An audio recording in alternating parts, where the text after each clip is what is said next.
Kita kembali kepada hadis 206.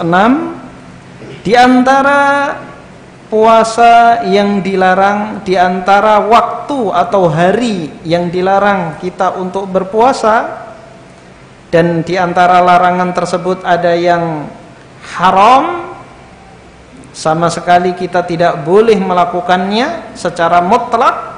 Dan apabila kita melakukannya, bukan mendapatkan pahala, justru mendapatkan dosa. Di antaranya juga ada yang hukumnya makruh, puasa di hari tersebut tercela. Hadis pertama dalam bab ini, an Muhammad bin Abbad bin Ja'far qala sa'altu Jabir bin Abdillah anahan nabiyyu sallallahu alaihi wasallam an shaumi yaumil jumu'ati qala na'am. Muhammad bin Abbad bin Ja'far menuturkan bahwa dirinya pernah bertanya kepada Jabir bin Abdillah, apakah Nabi sallallahu alaihi wasallam melarang puasa pada hari Jumat? Jabir menjawab, iya. Wa zada Muslim wa Rabbil Ka'bah. Imam Muslim meriwayatkan tambahan lafal demi Rabb Ka'bah.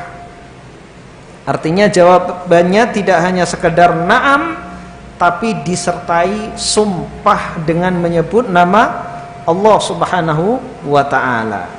Ini menunjukkan penegasan bahwa Nabi benar-benar melarang puasa hari Jumat.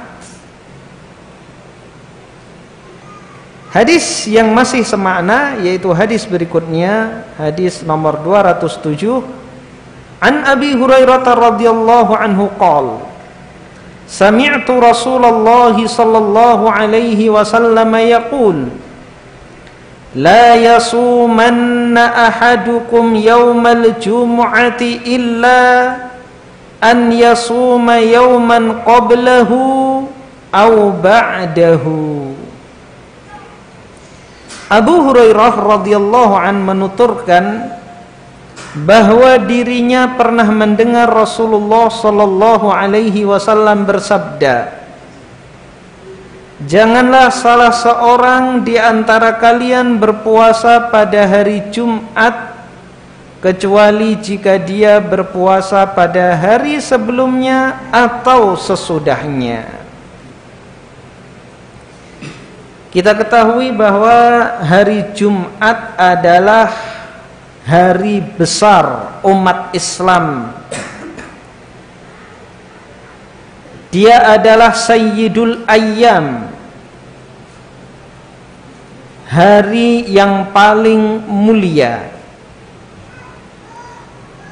Lebaran kita setiap pekannya jatuh pada hari Jumat. Sebagaimana dua hari raya, yaitu hari raya Idul Fitr dan hari raya Idul Adha, kita dilarang untuk melakukan puasa, maka di hari Jumat pula kita dilarang untuk melakukan puasa. Karena Id, arti dari Id adalah sebuah perayaan yang selalu diulang-ulang waktunya. Idul Fitri dan Idul Adha diulang setahun sekali. Hari Jumat selalu diulang dalam satu pekan. Dan syariat hari raya Id atau Lebaran adalah kita bergembira, yaitu dengan makan dan minum. Maka sebagaimana hari raya Idul Fitri dan Idul Adha kita dilarang untuk berpuasa, maka hari Jumat kita dilarang berpuasa berdasarkan dua hadis ini. Hadis yang diriwayatkan oleh Jabir ibni Abdullah dan Abi Hurairah radhiyallahu anhuma. Pelajaran dari dua hadis ini, yang pertama, an-nahyu an shaumi yaumil jumu'ati, larangan berpuasa di hari Jumat, jelas. Dari hadis pertama, ketika Jabir ditanya apakah Nabi melarang hari berpuasa di hari Jumat, Jabir menjawab iya. Bahkan pada riwayat Muslim, Jabir menegaskan dengan sumpah, wa rabbil Ka'bah, iya, dan demi Rabb pemilik Ka'bah, yaitu Allah Subhanahu wa ta'ala. Kemudian pada riwayat Abu Hurairah, Rasulullah sallallahu alaihi wasallam bersabda dengan la nahi, larangan disertai dengan nun taukid. Nun taukid di dalam bahasa Arab adalah penegasan. Sungguh jangan sampai seorang di antara kalian berpuasa di hari Jumat. Jadi penegasan yang sangat jelas dari Rasulullah sallallahu alaihi wasallam, dan begitu yang dipahami oleh para sahabat, bahwa Rasulullah sallallahu alaihi wasallam melarang puasa di hari Jumat. Pelajaran yang kedua, jawazu saumihi idza qurina bisiyamin qablahu aw ba'dahu aw kana fi yaumin mu'tadin. Diperbolehkan berpuasa di hari tersebut jika digabung dengan puasa sebelumnya atau setelahnya, atau pada puasa yang biasa dia lakukan. Bagaimana maksudnya? Jika seseorang tidak mengkhususkan hari Jumat untuk berpuasa, agar tidak ada anggapan orang bahwa dia mengkhususkan hari Jumat untuk berpuasa, namun dia gabung dengan satu hari sebelumnya, yaitu hari Kamis atau hari Sabtu setelahnya, maka ini diperbolehkan. Semisal seseorang berpuasa Ayyamul Bid. Mana sebutannya ini?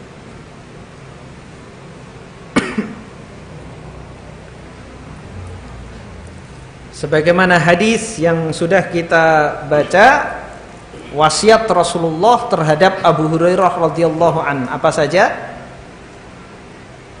Puasa 3 hari setiap bulan, melakukan witir sebelum tidur, dan 2 rakaat setiap duha. Dan diutamakan 3 hari pada Ayyamul Bid, yaitu 3 hari di pertengahan bulan, pada tanggal 13, 14, dan 15 Hijriah, pada bulan-bulan Hijriah. Ketika tanggal 13, 14, dan 15 salah satunya adalah hari Jumat, maka tidak mengapa seseorang berpuasa di hari tersebut. Misalnya tanggal 13-nya bertepatan dengan hari Jumat, hari Sabtunya 14, hari Ahadnya 15, atau hari Jumatnya tanggal 15, 13-nya hari Rabu, 14-nya hari Kamis, atau 14-nya hari Jumat, 13-nya hari Kamis, dan 15-nya hari Sabtu. Jadi yang seperti ini diperbolehkan. Atau bertepatan dengan kebiasaannya. Ada seorang yang diberi kemampuan puasa Daud. Puasa Daud adalah puasa sehari puasa, sehari berbuka, dan itu adalah puasa yang paling afdol kata Nabi Shallallahu Alaihi Wasallam. Puasa yang biasa dia lakukan yaitu puasa Daud, bukan sehari sebelumnya dia berpuasa dan sehari setelahnya pun tidak berpuasa. Karena kalau puasa Daud, Rabu berpuasa, Kamis berbuka, Jumat berpuasa, Sabtu berbuka. Jadi di sini Jumatnya terpisah dengan 2 buka. Namun dalam kondisi seperti ini tidak mengapa. Yang dilarang adalah menyendirikan hari Jumat. Niat puasa sunnah mutlak, dia akan bertakarrub kepada Allah Subhanahu wa taala, dia berpuasa di hari Jumat. Ini yang dilarang. Yang ketiga, yuhmalun nahyu fi saumihi ala tanzih. Larangan ini dipahami bahwa hukumnya adalah makruh. Lianna Nabiy sallallahu alaihi wasallam kana yasumuhu fi jumlati saumihi alladhi yasum.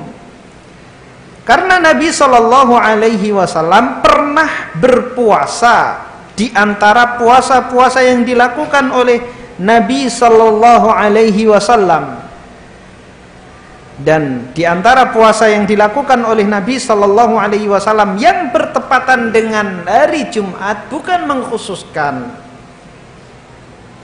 Terkadang bertepatan dengan puasa Arafah, terkadang bertepatan dengan puasa Asyura di hari Jumat. Nabi Shallallahu Alaihi Wasallam melakukannya meskipun itu adalah hari Jumat. Wa rakhasa bisaumihi idza qarana bi ghairihi idza qurina bi ghairihi, dan Nabi memberi keringanan boleh melakukan puasa di hari Jumat jika disandingkan dengan hari yang lain, walau kana haraman masima. Jika hari Jumat itu haram dilakukan berpuasa, maka sama sekali tidak akan ada riwayat bahwa hari tersebut Nabi Shallallahu Alaihi Wasallam melakukan puasa. Ka'idil fitri wan nahar, sebagaimana Idul Fitri dan Idul Nahar, yaitu hari raya Idul Adha. Kalau hari raya Idul Adha, semisal seseorang terbiasa puasa Daud, kebetulan di hari raya Idul Adha pada tanggal 10 Zulhijjah bertepatan dengan dia melakukan puasa Daudnya,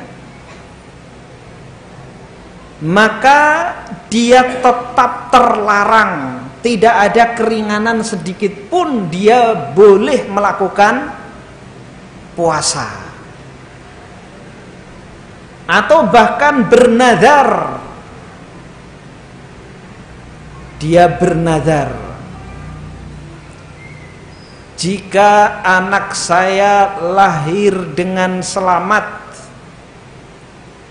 maka hari itu juga saya akan berpuasa. Malam hari raya Idul Adha anaknya lahir, malam hari raya Idul Fitri anaknya lahir. Tetap dia tidak boleh melaksanakan nadarnya. Tetap dia tidak boleh melaksanakan nadarnya, karena puasa pada 2 hari raya Idul Fitri dan Idul Adha adalah haram, apapun alasannya. Berbeda dengan hari Jumat. Jika seseorang bertepatan dengan puasa bidnya, puasa Daudnya, atau bertepatan dengan nadarnya, kalau sahabat saya mengembalikan hutangnya, membayar hutangnya, saya akan langsung melakukan puasa. Kebetulan membayarnya pas di malam Jumat, maka dia harus melaksanakan nadarnya. Jadi dipahami bahwa puasa hari Jumat itu adalah makruh, karena jika ada sebab-sebab tertentu masih boleh dilakukan puasa. Berbeda dengan 2 hari raya. Hadis berikutnya, An Abi Ubaidin Maula bin Azhar wasmuhu Sa'd bin Ubaidin qal syahidtul 'ida ma'a Umar bin al-Khattab radhiyallahu anhu faqal hadani yawmani naha Rasulullah sallallahu alaihi wasallam an siyamihima yaumu fitrikum min siyamikum wal yaumul akharu ta'kuluna fihi min nusukikum. Abu Ubaid Sa'ad bin Ubaid Maula Abu Azhar menuturkan bahwa dirinya pernah ikut serta sholat Id bersama Umar ibnul Khattab radhiyallahu an. Umar lantas berkata, 2 hari ini adalah hari di mana Rasulullah Shallallahu Alaihi Wasallam melarang untuk berpuasa. Kedua hari tersebut adalah hari di mana kalian berbuka dari puasa Ramadan kalian, Idul Fitri, dan hari di mana kalian memakan hewan-hewan kurban kalian, yaitu Idul Adha. Hari raya Idul Fitri kita dilarang untuk berpuasa. Kita diharamkan untuk berpuasa. Karena sebagai pembeda antara bulan Ramadan dengan bulan setelahnya, sebagai pertanda bahwa bulan Ramadan telah habis. Begitu juga di awal bulan Ramadan, di akhir Sya'ban, pada hadis yang telah kita lalui, kita pun dilarang mendahului puasa sehari atau 2 hari sebelum tibanya bulan Ramadan. Jadi agar terlihat bahwa ini bulan Ramadan dari tanggal 1 sampai tanggal 29 atau 30 Ramadan. Jadi sebelumnya sehari 2 hari kita dilarang untuk berpuasa, yang dinamakan Yaumus Syak, hari yang diragukan. Begitu pula ketika telah terlihat hilal atau bulan Ramadan digenapkan menjadi 30 jika tidak terlihat hilal karena mendung dan faktor yang lainnya, maka pada tanggal 1 Syawal kita harus berbuka. Dan haram kita melakukan puasa. Meskipun puasa nazar, harus dibatalkan nazarnya dan dia wajib membayar kafarat nazar. Apabila seseorang bernazar melakukan puasa di hari raya Idul Fitr. Kemudian hari raya Idul Fitr, Idul Adha, kita ketahui ibadah yang paling tampak di situ adalah menyembelih hewan kurban. Dan hari raya kita serta seluruh ibadah kita umat Islam tidak menyalahi fitrah manusia dan bukan perbuatan yang sia-sia.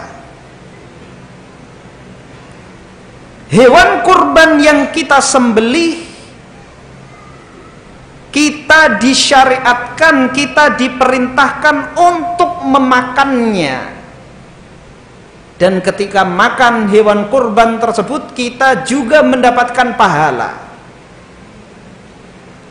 Berbeda dengan selain agama kita. Agama selain agama Islam menyelisihi fitrah manusia, dan sering sekali syariatnya melakukan tabdir perbuatan yang sia-sia. Menyembelih binatang dimasukkan ke dalam kawah, ditaruh di bawah pohon, ditaruh di atas batu, dihanyutkan ke lautan. Dan terkadang ritualnya menghabiskan ratusan juta. Yang melakukan tidak menikmati sama sekali, hanya menonton dan gigit jari.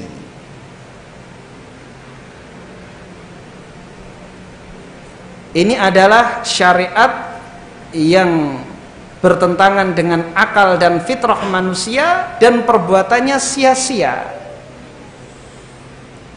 Adapun syariat kita sesuai dengan fitrah manusia, sesuai dengan akal sehat, dan tidak berbuat sia-sia seluruh amal ibadah kita.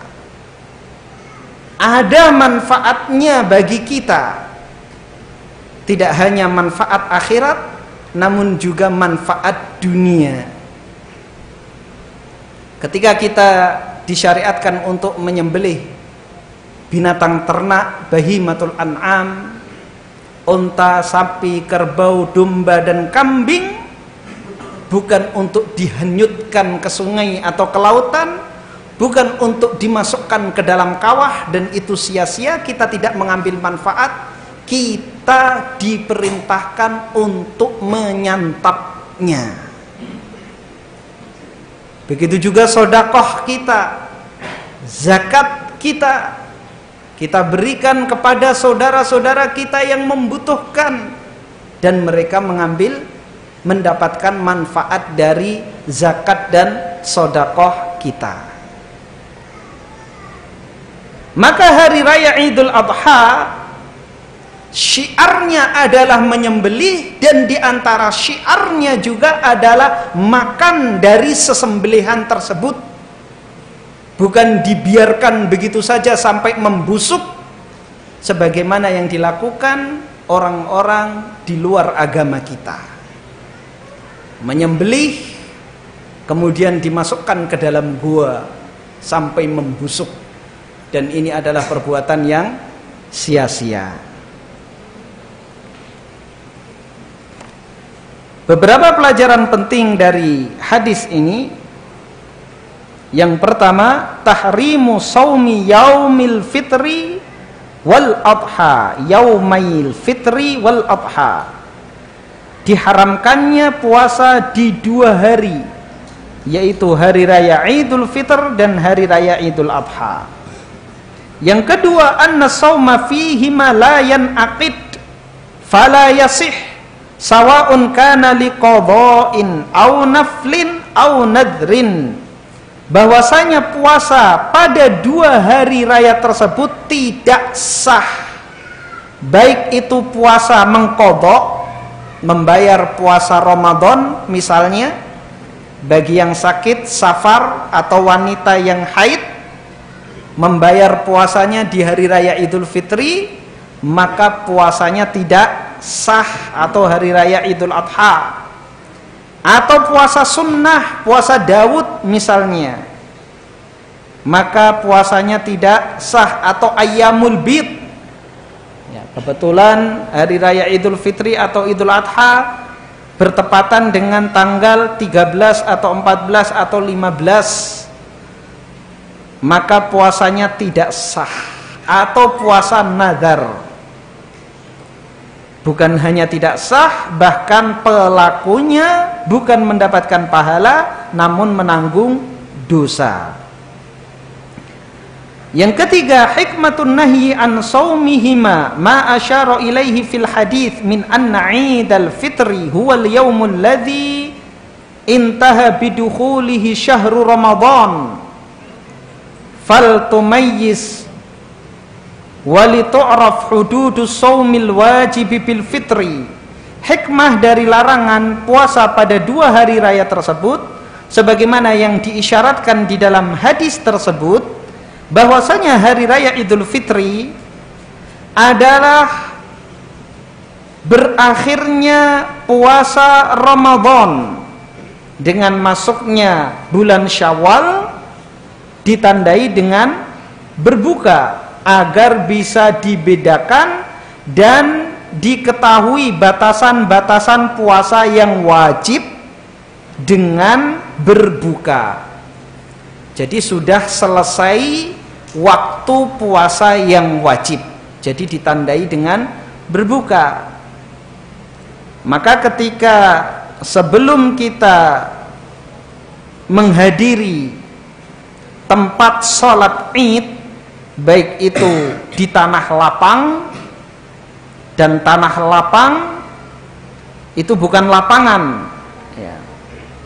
Meskipun lapangan itu di antara tanah yang lapang. Jadi tanah lapang apapun bisa kita jadikan tempat untuk sholat Id. Misalnya sawah di musim kemarau, nggak ada yang tanam, kering, tempatnya luas, boleh kita gunakan untuk melakukan sholat Id. Sebelum kita berangkat menuju sholat Id, maka Idul Fitr kita disunnahkan, kita dianjurkan untuk makan terlebih dahulu sebagai pembeda bahwa hari itu bukan lagi bulan Ramadan. Kama naha an siyami yaumin au yaumaini qablahu, sebagaimana Nabi juga melarang berpuasa 1 hari atau 2 hari sebelum bulan Ramadan, tamyizan lahu an ghairihi, sebagai pembeda bulan Ramadan dengan yang lainnya, yaitu bulan Sya'ban. Jadi dilarangnya puasa sehari 2 hari sebelum Ramadan untuk membedakan Ramadan dengan bulan Sya'ban. Kemudian dilarangnya puasa di tanggal 1 Syawal untuk membedakan antara bulan Ramadan dengan bulan Syawal.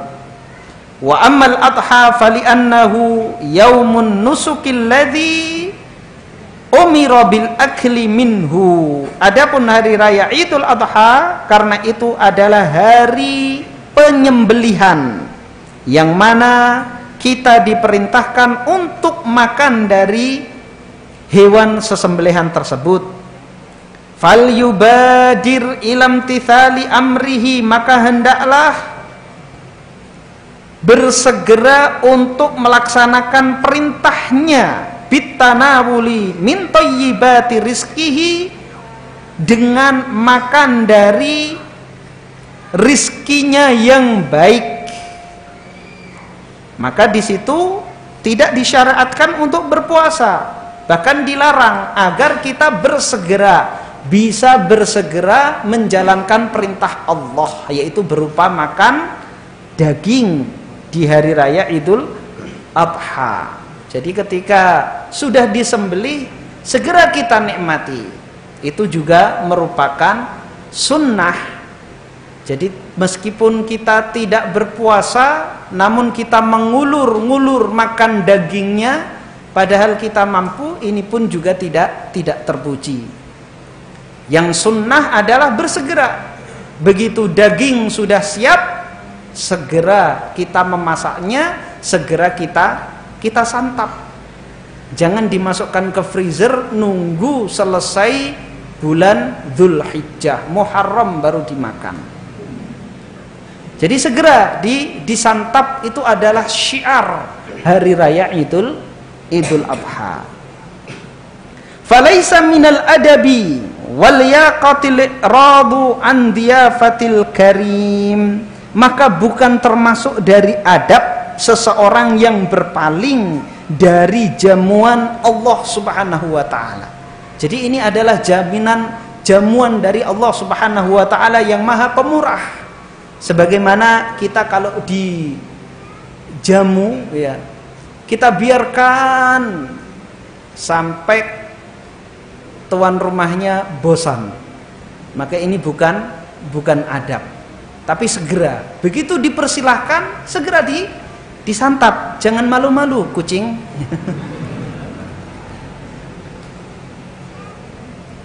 Jadi ketika kita diberi jamuan, itu juga sunnahnya menyenangkan orang yang memberi jamuan. Apa yang dihidangkan segera disantap. Begitu juga Allah Subhanahu wa taala memerintahkan kita untuk memakan dari daging hari raya Idul Adha, baik kita yang menyembelihnya, yang berkorban, atau diberi oleh orang lain, segera dimasak dan segera disantap. Maka orang yang berpuasa ini tidak beradab kepada Allah Subhanahu wa taala jika dia tidak segera menyantap daging kurban. Yang keempat, annahu yustahabbu lil khatibi an yudzakkira fi khutbatihi ma yata'allaqu biwaqtihi minal ahkami wa yataharra al munasabat. Dianjurkan bagi khatib untuk memberikan peringatan ketika khutbah hukum-hukum yang berkaitan dengan waktu. Jadi dianjurkan bagi khatib itu untuk memberikan peringatan sesuai dengan momen. Ketika hari raya Idul Fitri, maka diingatkan hal-hal yang disyariatkan di hari raya Idul Fitri. Begitu juga Idul Adha. Karena banyak manusia yang masih jahil, yang masih bodoh, belum tahu tentang hukum-hukum yang berkaitan dengan hari raya Idul Fitri maupun Idul Adha. Di antaranya apa yang dilakukan oleh Umar ibn Khattab ketika berkhutbah, maka menegaskan bahwa hari ini hari di mana Rasulullah SAW melarang kalian berpuasa. Karena bisa jadi ada orang yang masih jahil karena semangatnya berpuasa, 1 bulan Ramadan masih kurang, sehingga 1 Syawal dia masih semangat untuk berpuasa. Maka harus diingatkan. Demikian juga yang berkaitan dengan hari raya Idul Adha, dan ini pernah terjadi di zaman Rasulullah SAW. Saking semangatnya untuk menyembelih hewan kurban, dia mengatakan kepada Nabi bagaimana? Wahai Rasulullah, aku tidak ingin kedahuluan orang menyembelih. Aku ingin hari ini aku orang yang pertama menyembelih. Maka dia menyembelih hewan kurban sebelum sholat Idul Adha. Jadi saking semangatnya, jangan sampai kedahuluan orang lain. Dia menyembelih paling pagi sebelum sholat. Maka Nabi Shallallahu Alaihi Wasallam mengatakan, syatuka syatulah min, domba yang engkau sembelih itu adalah domba untuk dimakan dagingnya saja. Jadi tidak mendapatkan pahala hari raya Idul Kurban. Maka harus mengulang lagi, harus menyembelih yang lain. Maka pada kesempatan-kesempatan yang di situ terdapat amalan-amalan yang manusia masih banyak yang bodoh pada perkara-perkara tersebut, maka dianjurkan bagi khatib untuk mengingatkan manusia pada permasalahan-permasalahan tersebut. Dan setiap masa, setiap zaman, setiap waktu, setiap tempat pasti ada momen-momen dan kejadian-kejadian. Maka hendaklah khatib memperingatkan mereka tentang hukum-hukum yang berkaitan dengan kejadian-kejadian tersebut, baik khutbah di hari Jumat maupun hari raya Idul Fitri maupun Idul Adha. Ketika semaraknya, ketika banyaknya bencana alam misalnya, maka hendaklah khatib di waktu-waktu tersebut mengingatkan manusia pentingnya bertaubat kepada Allah Subhanahu wa taala dan meninggalkan kemaksiatan.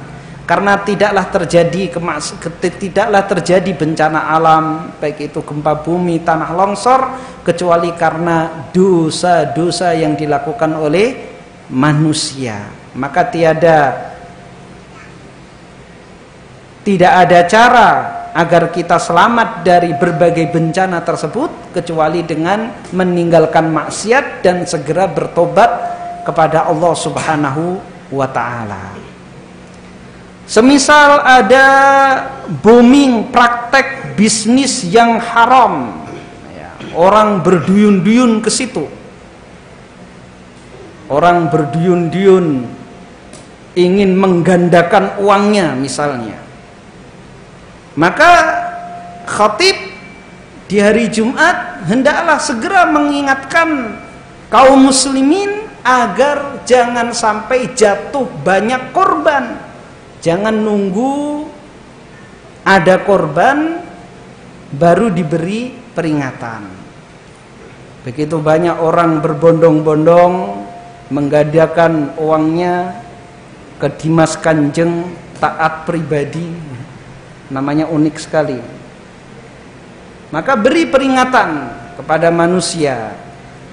Banyak yang datang ke dukun, banyak yang meramal nasib di aplikasi, di Facebook, bagaimana nasibnya, apa yang pantas bagi Anda, apalagi meskipun hanya sekedar coba-coba, maka segera peringatkan kaum muslimin. Jadi ramalan-ramalan yang di internet,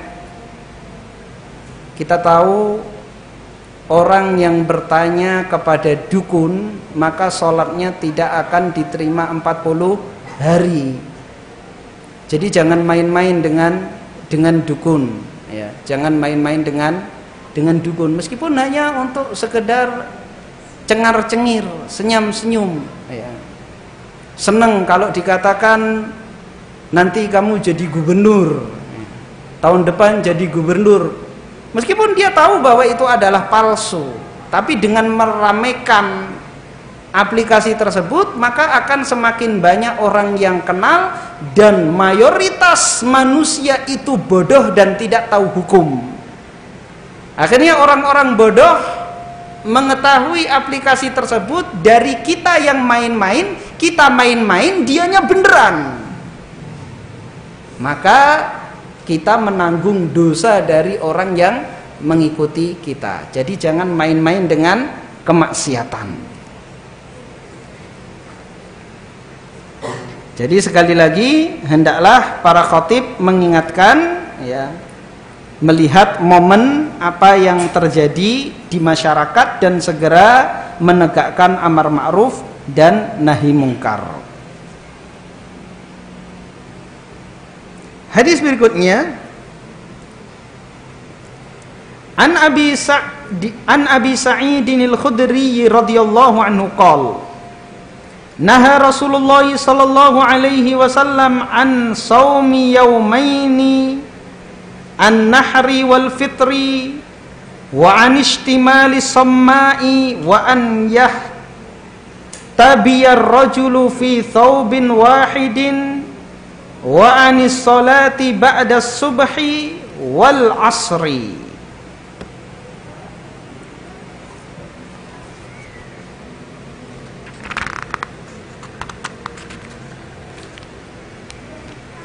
Abu Sa'id Al-Khudri mengatakan Rasulullah Shallallahu Alaihi Wasallam melarang berpuasa pada 2 hari, yaitu pada hari Idul Adha dan hari Idul Fitri.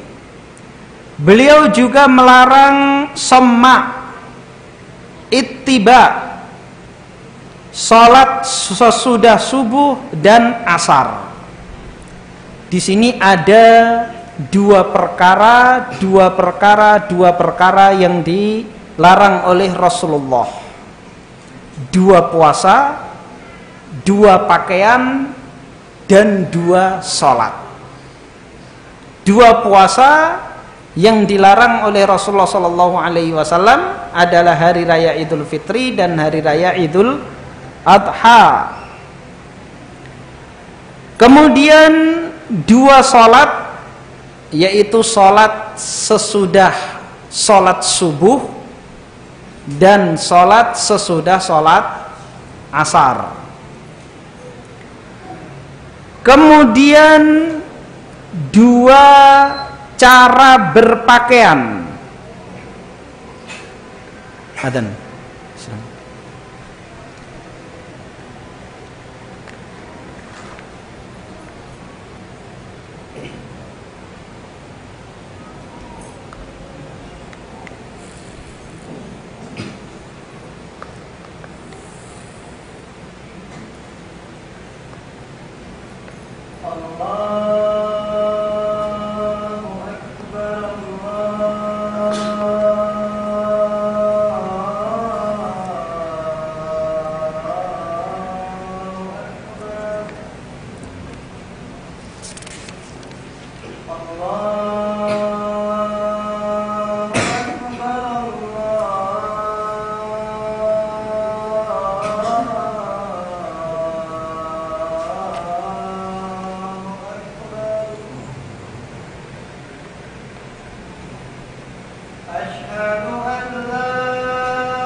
Insyaallah kita akan lanjutkan pada pertemuan yang akan datang. Di sini banyak pertanyaan dan banyak permasalahan. Pertanyaan pertama, bagaimana cara menasihati istri yang belum mau membayar hutang puasanya? Jumlahnya dia tidak tahu. Setiap diajak puasa bareng di hari Senin dan Kamis, dia tidak mau padahal dia suka diet.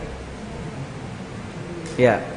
Di sini ada beberapa permasalahan. Yang pertama, jika seorang wanita tidak tahu jumlah puasa Ramadan yang dia tinggalkan, atau ragu berapa jumlah puasa yang dia tinggalkan, maka sebagaimana sholat diambil yang terkecil. Seorang wanita memiliki kebiasaan haid pada setiap bulannya 6 atau 7 hari. Maka lakukan puasa, mengqadha'nya, membayarnya sesuai dengan jumlah hari-hari kebiasaan dia. Hari-hari kebiasaan dia. Jika dia tambah 1 hari, maka jika sudah genap, maka itu untuk ikhtiyat, untuk kehati-hatiannya. Jadi jika bingung jumlahnya berapa, atau bahkan sudah berapa yang dibayar, dia tidak tahu, dia pernah membayar tapi lupa jumlahnya 3 atau 2, maka diambil berapa? Dihitung berapa? 2. Sebagaimana kaidah yang sering kita sampaikan, al-yaqin la yazulu bisyak. Keyakinan itu tidak hilang dengan keraguan, maka diambil yang yakin. Yang yakin adalah 2 dan yang ragu adalah 3. 2. Kemudian jumlah hari haidnya 7, maka masih kurang 5, dan begitu seterusnya. Kemudian setiap diajak puasa bareng di hari Senin dan Kamis, dia tidak mau padahal dia suka diet. Ini jelas wanita yang bermaksiat kepada Allah dan suaminya, durhaka kepada Allah dan membangkang suaminya. Suaminya sudah bersedia menemani puasa, tapi dia tidak mau. Maka hendaknya ditanya kepada istrinya, ya.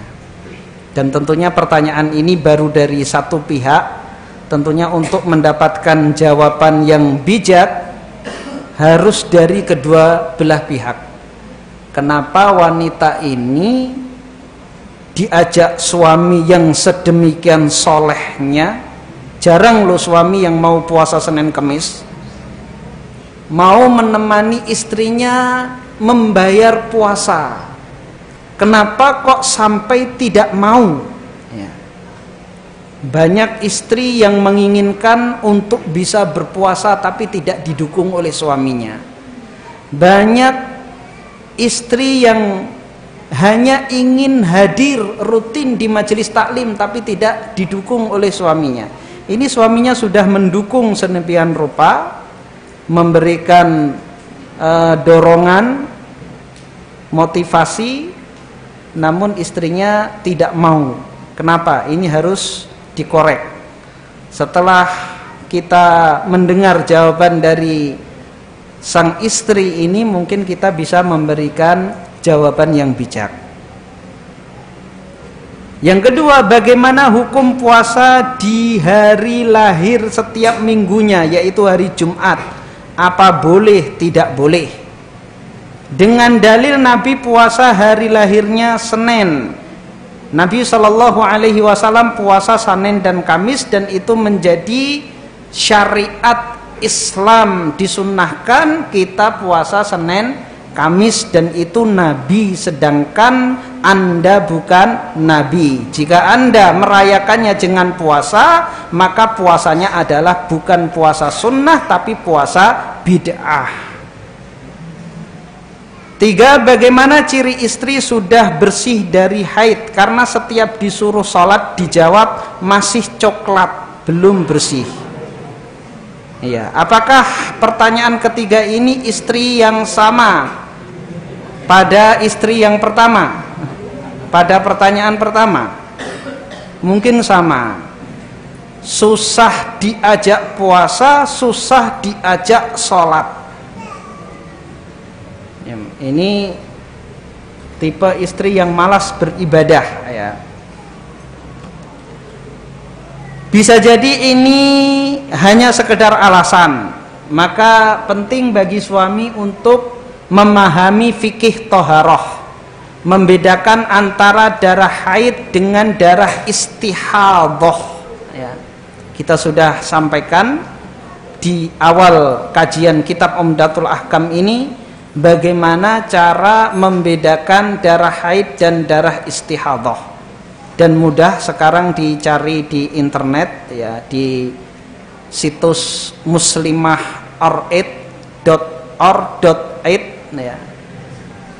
Itu ada, ya, silahkan dibaca di situ, sangat jelas. Atau buku yang ditulis oleh Syekh Muhammad bin Shalih Al-Utsaimin dan sudah diterjemahkan ke dalam bahasa Indonesia. Bukunya tipis dan ini sangat penting bagi setiap wanita, dengan judul bahasa Indonesianya Darah Kebiasaan Wanita, ya, Darah Kebiasaan Wanita. Dan tentunya penting bagi suami, terutama suami wanita ini, ya, agar bisa membedakan apakah istrinya benar-benar haid atau hanya sekedar alasan. Maka jika istrinya terus-terusan seperti ini, malas diajak berpuasa padahal puasa wajib, ya, karena puasa qadha itu adalah puasa wajib. Begitu juga sholat 5 waktu itu adalah sholat wajib. Maka jika istrinya terus-terusan seperti ini, jika akhlaknya tidak bisa dirubah, maka ini salah satu alasan yang diperbolehkan seorang suami menceraikan istrinya. Bolehkah menggabung puasa sunnah, misal puasa Senin, Kamis dengan puasa Daud? Iya, kita sudah bacakan hadis pada pertemuan yang lalu. Nabi SAW memberikan petunjuk pilihan kepada sahabat untuk puasa bid. Kemudian sahabat tersebut mengatakan masih mampu lebih dari itu, maka Nabi SAW memerintahkannya untuk puasa Senin dan Kamis.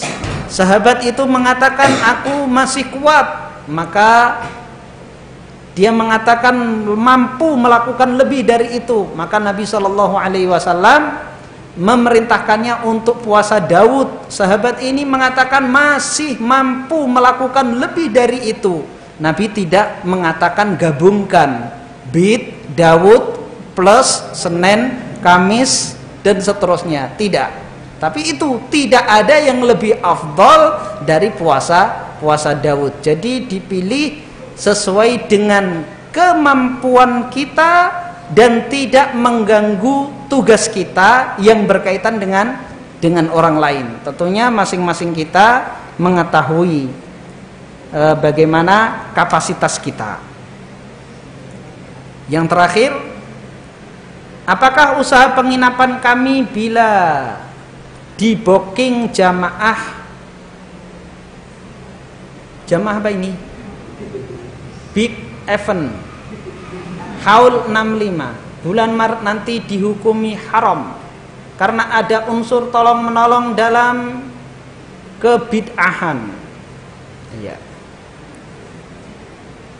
Ada asar dari salaf disebutkan di dalam kitab Mukhtasar Minhajul Qasidin, di antara salaf yang memiliki toko, mereka tutup toko di malam Natal.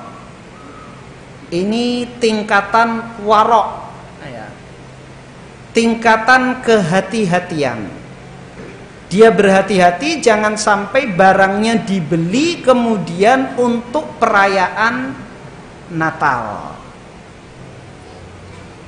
Kalau kita tahu barang yang kita jual, barang yang kita jual benar-benar dilakukan untuk kemaksiatan, maka kita haram menjualnya kepada orang tersebut. Semisal, Pak beli pisau mau buat bunuh tetangga, maka haram kita menjualnya meskipun jual belinya memenuhi syarat-syaratnya. Akad jual beli, bukan akad nikah. Harganya sesuai, saling ridho, tapi kita tahu itu untuk bermaksiat, maka kita tidak boleh. Tapi kalau kita tidak tahu, ya, kalau kita tidak tahu, maka itu boleh. Ya. Semisal kita punya usaha angkutan umum, ya. Kita sebagai sopir, kita tidak tahu ada yang berangkat kerja, ada yang berangkat untuk daurah menuntut ilmu, ada yang berangkat untuk bermaksiat. Kita tidak tahu, maka tidak masalah.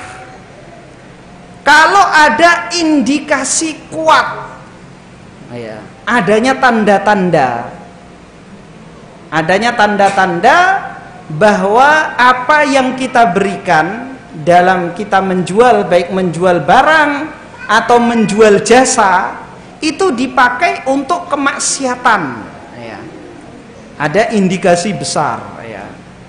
Ada orang menyewa taksi kita pergi ke tempat perjudian, ada indikasi besar.